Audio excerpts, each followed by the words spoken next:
साकार में ब्रह्मा बाबा की पालना लिए हुए बच्चे तो बहुत कम हैं।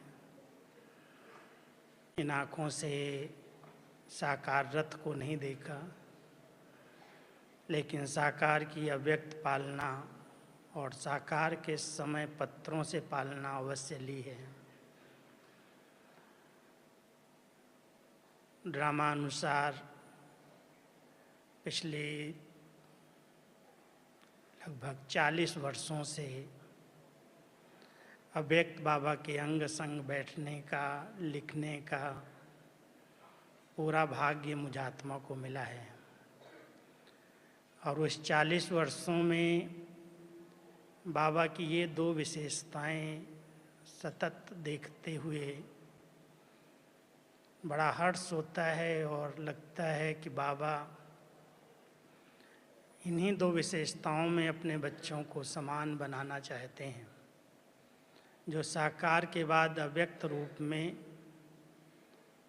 बच्चों की पालना की 46 वर्ष हो रहे हैं, उन 46 वर्षों में अव्यक्त रूप में ब्रह्मा बाबा कितनी अथक बन कर के सेवाएं दी है। अव्यक्त रूप से जिन्होंने अनुभव किया है वो हाथ उठाओ। अव्यक्त रूप से पहली बार वालों को पता नहीं है, लेकिन जो बार बार समय पर समय आते रहे हैं। हम जब भी शुरू में मधुबन में आए तो बाबा पूरी रात ही अथक बन कर के एक रस स्थिति में बच्चों से मिलन मनाते थे। शाम को 6:30-7 बजे दादी के रथ में प्रवेश होते और सवेरे 7-8 बजे तक बैठते। एक ही पोज, एक ही पोजीशन, एक जैसे चेहरे की रौनक, मुस्कुराहट, ऐसी अथक कोई भी आत्मा नहीं होगी। मैं तो बार बार उठ के बाहर भी जाता था, बाबा बच्चों से मिलते रहते थे। रात भर एक ही पोजीशन में, एक रस। जो बच्चे सामने जैसे भी आ रहे हैं, कोई भी समाचार सुना रहे हैं, बाबा सुन रहे हैं, दृष्टि दे रहे हैं। और जानी जाननहार होते हुए भी चेहरे पर कोई चिन्ह नहीं आते कि ये बच्चा ऐसा है, ये ऐसा है। सदा एक ही शुभ वृत्ति, शुभ भावना, सबका कल्याण हो। कितनी अथक पालना बाबा ने हम सबको दी है। ऐसी श्रेष्ठ स्थिति ब्रह्मा बाबा ने अपने तीव्र पुरुषार्थ से बनाई। किस तरह का पुरुषार्थ किया? एक रस स्थिति का आसन कौन सा है? अव्यक्त रूप में तो एक बैलेंस बहुत बड़ा दिखाई दिया। बाबा का जो बैलेंस है अति न्यारा और अति प्यारा। बहुत कल्याण की वृत्ति है और उपरामता है। दिखाई देता है कि जब बाबा बच्चों की सभा के बीच में आते हैं तो प्यार का सागर बन कर के प्यार लुटाते हैं। ज्ञान रतन भी देते तो प्यार भी देते, लेकिन जब सभा से विदाई लेते हैं तो ऐसा न्यारा हो जाते हैं जैसे कोई संबंध ही नहीं है। तो एक बहुत वंडरफुल बैलेंस शुरू से अभी तक बाबा के इस अव्यक्त पार्ट में एक रस स्थिति का देखा है। वैसे भी एक रस तराजू की स्थिति तब बनती है जब बैलेंस समान होता है। बैलेंस बिगड़ जाए तो तराजू एक रस नहीं हो सकता। तो जरूर बाबा ने हम सब बच्चों को उसी बैलेंस के साथ पालना दी, स्नेह भी दिया, शक्ति स्वरूप भी बनाया। न्यारा बनना भी सिखाया तो प्यार करना भी सिखाया। ऐसी बैलेंस युक्त स्थिति जो ब्रह्मा बाबा ने अव्यक्त होने के बाद हम सबको अनुभव कराई। बाबा के साकार के समय बाबा की कैसी वो स्थिति होगी। कई बार दादियों के अनुभवों में हम सब सुनते हैं कि बाबा इन कर्मेंद्रियों का आधार लेते हुए भी कर्मातीत स्थिति में रहे। कोई भी कर्मेंद्रियों का रस बाबा को आकर्षित नहीं करता था, क्योंकि एक रस में ये जो कर्मेंद्रियों के रस हैं वो सब समाप्त हो जाते हैं। एक बाबा के प्यार का रस, एक बाबा के याद का रस, एक उसी प्राप्तियों की खुशी और नशे का रस, वो एक रस। उस एक रस में जो अनेक रस हैं, हम सब जानते हैं कि इन कर्मेंद्रियों द्वारा आत्मा बहुत से रस ले रही है और रसों की आकर्षण आत्मा को हलचल में लाती है। चाहे वो आँखों का रस देखने का रस है, चाहे वो सुनने का रस है, बोलने का रस है, स्वाद लेने का रस है, स्पर्श रस है। कई प्रकार के रस इन इंद्रियों द्वारा आत्मा ले रही है और इसी कारण वो देह अभिमान से मुक्त नहीं हो पाती। ब्रह्मा बाबा ने शुरू से ही एक अभ्यास किया और बच्चों से कराया कि बच्चे, आप इन कर्मेंद्रियों के मालिक हो, आत्मा राजा है। स्वराज्य अधिकारी स्थिति में बैठ कर के इन कर्मेंद्रियों से कर्म कराओ। बहुत प्रैक्टिस की ब्रह्मा बाबा ने साकार में। आपने सबने बाबा का इतिहास पढ़ा होगा। 1932 की डायरी में भी बाबा ने, जब शिव बाबा की प्रवेशता नहीं थी, उस समय भी इन कर्मेंद्रियों को अपने कर्मचारी के रूप में अपने सामने बुला करके उनसे डायलॉग किया। जैसे राजाएं राज दरबार लगाते थे, ऐसे ही ब्रह्मा बाबा भी अपने लौकिक जीवन के अंदर जब गुरु का ध्यान करने बैठते थे तो मन भटकता था। कई बार बाबा अनुभव सुनाते हैं, जब भक्ति में बैठते थे, बाबा नारायण के अनन्य भक्त थे, तो जब श्री नारायण की भक्ति में बैठते थे तो मन बहुत भटकने लगता था, तो अपने आप को मैं चमाट मारता था या चुटकी काटता था। ऐसे शब्द बाबा के मुरली में आते हैं। बाबा ने उस समय भी अपने मन को, बुद्धि को, संस्कारों को और इन स्थूल ज्ञान इंद्रिय और कर्म इंद्रियों को भी अपने आर्डर से चलाने की बहुत मेहनत की। एक एक इंद्रिय से बात की कि तुम ये कहना मेरा क्यों नहीं मानती हो, तुम गुरु का ध्यान क्यों नहीं करने देती, तुम्हें क्या चाहिए। और जब शिव बाबा की प्रवेशता हुई तब शुरुआत इसी से की। परिवार के सभी सदस्यों को सामने इमर्ज करके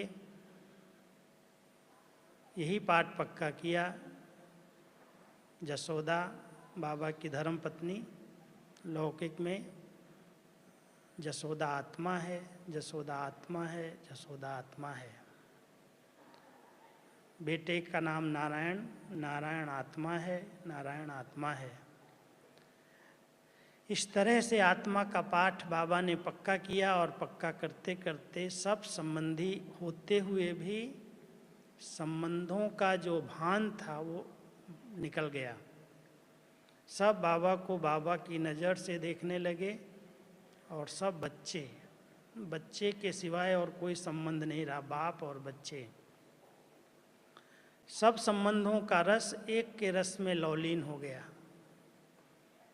इस प्रैक्टिस से, इस अभ्यास से ब्रह्मा बाबा ने अपने आप को कर्म इंद्रिय जीत बना लिया। और कर्म इंद्रिय जीत बनने के कारण सबके बीच में रहते हुए भी निरंतर योगी और संपूर्ण पावन आत्मा बन गई। इसलिए बाबा हम सब बच्चों को एक प्रैक्टिस करवाते हैं, बच्चे इन कर्मेंद्रियों पर राज्य करना सीखो। एक रस स्थिति बनाने का एक पहला अभ्यास है। जितना हो सकता है इस शरीर में रहते हुए इस शरीर से न्यारे और निर्लिप्त रहने का अभ्यास करें। मालिक बन करके इन कर्मेंद्रियों से कर्म कराएं। कोई भी कर्म इंद्रियों का रस आत्मा को अपनी ओर खींच न ले।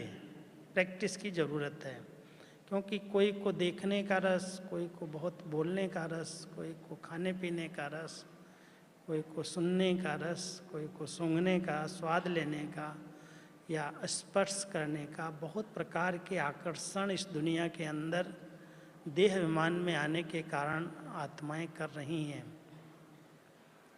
लेकिन जब देही अभिमानी स्थिति बनती है, आत्मिक स्थिति में हम रहते हैं, तो देखते हुए भी उपराम हो जाते हैं, सुनते हुए भी उन बातों का इफेक्ट नहीं आता। देखना, सुनना, बोलना बंद नहीं कर देते, लेकिन सब कुछ करते हुए भी न्यारे हो करके पार्ट प्ले करते हैं। तो बाबा ने इस अभ्यास से एक रस स्थिति बनाई।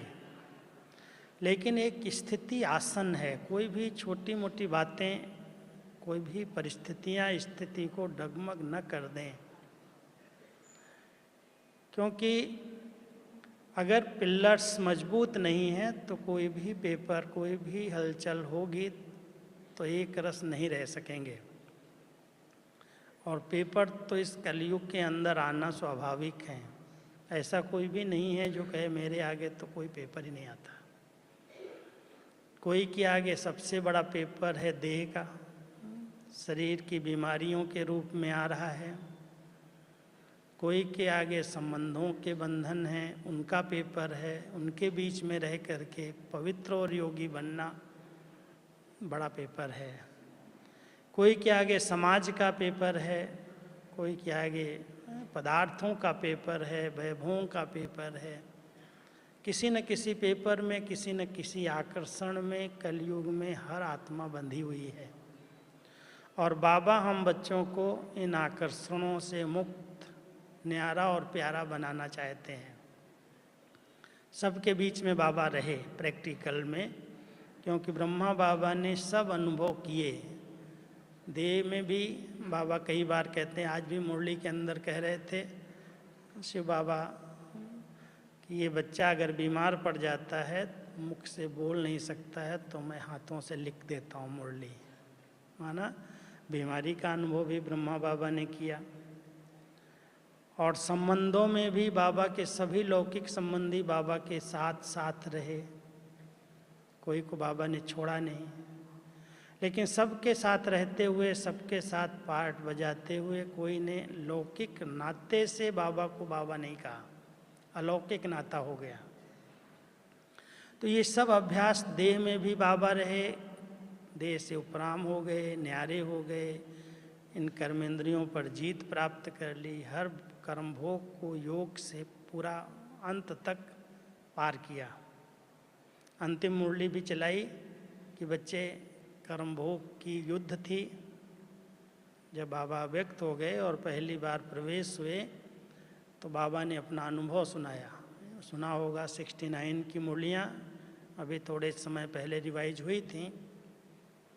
उसमें ब्रह्मा बाबा ने अपने अनुभव सुनाए हैं, कैसे जब अंतिम घड़ी आई 18 जनवरी 69 शाम को 8:30 बजे बाबा मुरली चलाने के लिए क्लास में गए। सवेरे उस दिन पहला दिन था, सो सवेरे बाबा ने क्लास नहीं कराया, क्योंकि बाबा ठंडी भी बहुत थी और खांसी थी बहुत। तो बाबा ने सवेरे मुरली नहीं चलाई, लेकिन शाम हुई 8:30 बजा तो कहा बच्चों को बुलाओ। 9 बजे वैसे क्लास होता था, लेकिन आज जल्दी होगा। तो 8:30 बजे बाबा ने मुरली सुनाई। आधा घंटा बहुत अच्छी तरह से, जैसे बाबा चलाते थे ललकार के, वैसी मुरली चली। बहुत शिक्षाएं दी हैं बाबा ने उस मुरली में। और यहाँ तक कहा कि बच्चे अभी तो पुरुषार्थी हूँ, कर्मातीत कहाँ बना हूँ। लेकिन वो कर्मातीत स्थिति का अनुभव बाबा कर रहे थे। कर्म भोग पर कर्मयोग की विजय हो रही थी।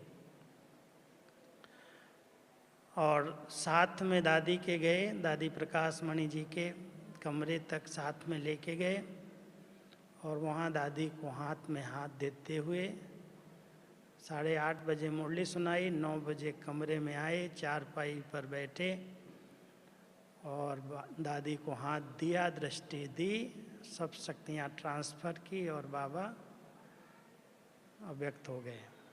दादी को पता नहीं चला कि बाबा शरीर छोड़ गए, क्या हुआ, लेकिन हाथ ठंडा हुआ तो दादी ने बाबा को प्यार से लिटा दिया बिस्तर पर। लिटाने के बाद डॉक्टर को बुलाया कि पता नहीं बाबा को शायद ज़्यादा तकलीफ़ है, लेकिन जब डॉक्टर आया, क्योंकि उस समय घर में तो डॉक्टर नहीं थे, तो जब डॉक्टर आया तो कहता है बाबा तो है ही नहीं, शरीर छोड़ दिया। कहते ऐसा कैसे हो गया, बाबा कहाँ जा सकता है। फिर दादी ने रात भर सब बच्चों को चारों तरफ फ़ोन किए, जिधर फ़ोन किए कोई नहीं माने कि ऐसा कैसे होगा, बाबा हम बच्चों को छोड़ के कैसे जाएगा। संदेशियों को बाबा कहे पूछो वतन में जाओ, तो ऊपर कोई दृश्य दिखाई नहीं दे। गुलजार दादी को भेजा बाबा के पास, तो दादी ने देखा ऊपर लिखा है ड्रामा, और कोई न बाबा मिला न कोई मिला। तो ऐसे बहुत बड़ा पेपर था, वो भी अंतिम समय का, लेकिन दादी शक्ति स्वरूपा बन कर के बाबा की शक्तियों को लेकर के उस दृश्य में एक अचल अडोल एक रस स्थिति में रही। यही सबसे बड़ा पेपर होता है। लौकिक में जब बहुत कोई प्यारा संबंध होता और अचानक चला जाता है तो बहुत हलचल मच जाती है, लेकिन वैसी स्थितियों में भी दादियों ने एक रस स्थिति में रह करके सब कार्य संपन्न किए। और फिर बाबा जब आए, प्रवेश हुए 21 जनवरी को पहली मुरली अव्यक्त बाबा की चली। पहले बाबा ने कोई भी डायरेक्शन नहीं दिए थे, कोई इशारा भी नहीं दिया था, सिर्फ कभी कभी मुरली के अंदर गुप्त इशारा आता था, और वो इशारा था, शायद आप लोगों ने सुना होगा, कुछ दिन पहले साकार बाबा की मुरली में एक अनुभव है कि बच्चे सबसे अच्छी मौत है हार्ट अटैक की। बैठे बैठे 1 सेकंड में शरीर छोड़ा, आत्मा उड़ गई, डॉक्टर के पास जाने की तकलीफ नहीं। ऐसे ही शरीर छोड़ना चाहिए। तो बाबा ने 1 साल पहले ये मुरली चलाई थी, और 1 साल में बाबा ने बहुत गहरा पुरुषार्थ किया। आप सबको पता हो, शायद सुना हो, पुरानों को पता होगा कि 1 साल पहले एक संदेशी को बाबा ने बुलाया अपने पास, और संदेशी को कहा कि तुम वतन में जाओ और देख के आओ कि वो ऊपर वाला जो अव्यक्त बाबा दिखाई देता है, उस बाबा में और इस बाबा में कितना अंतर है। क्योंकि साकार और वही अव्यक्त ऊपर दिखाई देता है। तो जब संदेशी दिसंबर 67 या 68 जनवरी में वतन में गई, तो देखा कि ऊपर वाला बड़ा चमकीला है, उसके अंदर कोई भी प्रकार का दाग नहीं है। और सब नीचे जब आई तो बाबा को देखा, और बाबा को कहती है बाबा ऊपर वाला तो बहुत चमकीला है, इसके अंदर थोड़ा सा ऐसा लगता है डार्कनेस। 1 साल पहले वो संदेशी से बाबा ने पूछवाया, और उसके बाद बाबा अव्यक्त होने के पुरुषार्थ में लग गए। और वो पुरुषार्थ किया, सुना होगा आपने, 68 की मुरलियों में भी है, बार बार जो बाबा आत्मा का पाठ पढ़ाते हैं, तो बच्चे आत्मा समझ कर मुझे याद करो, आत्मा समझ कर के बाप को याद करो। तो वो आत्मिक स्थिति का फुल अभ्यास बाबा ने कर लिया। और जितनी भी बाह्यमुक्ता की बातें थीं, भले मकान बन रहे थे, कारोबार सब चल रही थी, लेकिन समाचार शार्ट कर दिए, विस्तार को बाबा ने समेटना शुरू कर दिया। बच्चों को सिर्फ दृष्टि से मिलते, और कोई भी अगर बात कोई समाचार पत्रों में लिख दिया फिर आके सुनाता, तो बाबा कहते कि बच्चे तुमने समाचार लिख दिया था ना, फिर सुनाने की ज़रूरत नहीं है। माना बहुत सार रूप में अपने आप को कारोबार किया, लेकिन ऐसे न्यारे उपराम वैराग्य वृत्ति को धारण कर लिया जो 1 साल के बाद फिर संदेशी को बुलाया। कहती है दिसंबर एंड में मैं आई, कल मिली थी, मैं पूछ रहा था तो बोली दिसंबर एंड में मैं आई। फिर बाबा ने कहा बच्ची जाओ देखो अभी कितना अंतर रह गया। तो ऊपर देख के आई तो थोड़ा वो डर गई कि अभी तो बाबा और वो बाबा दोनों बाबा समान बन गए। कहती बाबा ये शायद बाबा अभी अव्यक्त हो जाएगा। बोली बच्ची तुम्हारा मोह है ना, इसलिए तुम ऐसे सोचती है, बाबा थोड़ी अभी जाएगा। लेकिन उसको पता चल गया था कि बाबा संपन्न बन गए हैं 1 साल के पुरुषार्थ में। तो उसने बाबा को सुनाया कि उस बाबा में और इस बाबा में कोई अंतर नहीं रहा। दिसंबर 68 में और बाबा 18-20 दिन के अंदर जिन जिन बच्चों का अधिक बाबा से प्यार था, बाबा समझता था कि ये बच्चे उस दृश्य को सहन नहीं कर पाएंगे, उनको सेवा पर भेज दिया। और जो थोड़े शक्ति संपन्न थे उनको कहा बच्चे यहीं रुक जाओ। तो दादी को रोक लिया और दीदी को बाहर भेज दिया। दीदी बाबा के साथ वैसे 65 के बाद मम्मा के अव्यक्त होने के बाद साथ साथ रहती थी। सारी कारोबार दीदी देखती थी, लेकिन दीदी का बाबा से बहुत गहरा प्यार था, बहुत। इसलिए बाबा ने उसको बाहर भेजा सेवा पर और दादी बॉम्बे में रहती थी, गामदेवी में, बुला लिया और अपने साथ पार्टी को भेज दिया और कहा बच्ची तुम रुक जाओ। तो कैसे बाबा अव्यक्त हुए और सबको एक रस स्थिति का अनुभव कराया, कोई हलचल नहीं होने दी। इतने ब्राह्मण परिवार में कोई भी प्रकार की हलचल ना हो, लेकिन थोड़ा तो होता है कि अब मुरली कैसे चलेगी, अब कैसे बाबा का पाठ चलेगा, अब क्या होगा यज्ञ का। उस हलचल में फिर बाबा आए और आकर के 21 जनवरी को सब उत्तर दे दिए एक साथ ही। 1-1.5 घंटे गुलजार दादी के तन में प्रवेश होके सब डायरेक्शन दिए। पत्र व्यवहार कैसे होगा, पूरा कौन संभालेगा, बाबा कैसे आएंगे, जिस रथ को मुकर्रर करोगे उस तन में आएंगे। तो वो 21 तारीख की मुरली में सब डायरेक्शन दिए और फिर अपने शरीर छोड़ने का अनुभव सुनाया। कैसे मैंने शरीर छोड़ा, आत्मा कैसे इस शरीर से निकली, उसका बहुत सुंदर एक मुरली चलाई। तो मैं कह रहा था कि कर्म भोग पर विजय हो जाए कर्म योग से, वो है एक रस स्थिति। लेकिन इसके लिए बहुत गहरा अभ्यास चाहिए इस शरीर से डिटैच होने का।